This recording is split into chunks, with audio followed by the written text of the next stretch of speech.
సాధారణంగా ప్రిలిమ్స్కి ఇచ్చినటువంటి hall ticket నెంబర్తోనే mains కూడా రాయాలి. కానీ నిర్వహణ సౌలభ్యం పేరుతోటి అంటే అటెండెన్స్ తీసుకోవడం వంటి ఈజీ అయితే అని చెప్పి ఆ రూల్ని పక్కన పెట్టేసి కొత్తగా హాల్ టికెట్లు ఇచ్చింది పబ్లిక్ సర్వీస్ కమిషన్. అంత రహస్యంగా హడావిడిగా ఎందుకు కొత్త హాల్ టికెట్ నెంబర్లు కేటాయించాల్సి వచ్చింది అంటే కుస్తో గడబడే అన్నట్టే కదా. ఒక విషయం చెప్తాను అవ్వద్దు ఇక్కడ. అసలు ఇంత చేసి ఇన్ని హాల్ టికెట్ నెంబర్లు మార్చి ఇంత కథ చేసి రూల్స్ విరుద్ధంగా పోయినా కూడా అసలు మెయిన్స్ పరీక్షకు ఎంతమంది హాజరయ్యారో వాళ్ళ దగ్గరే సరైన లెక్కలు.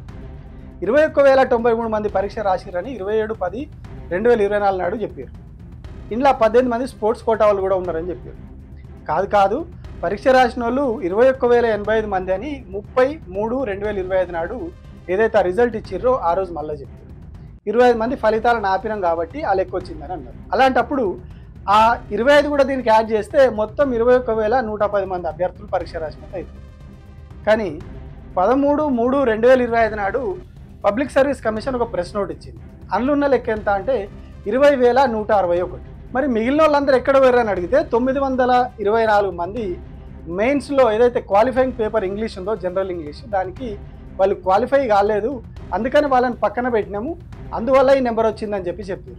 కానీ మార్చి 30 నాడు ఇచ్చిన ఆ దాంట్లో మాత్రం వాళ్ళవి కూడా అన్నీ ప్రకటించేసి ఈ తమాషా ఏందో పాపం న్యాయమూర్తి కూడా అర్థం కాదు.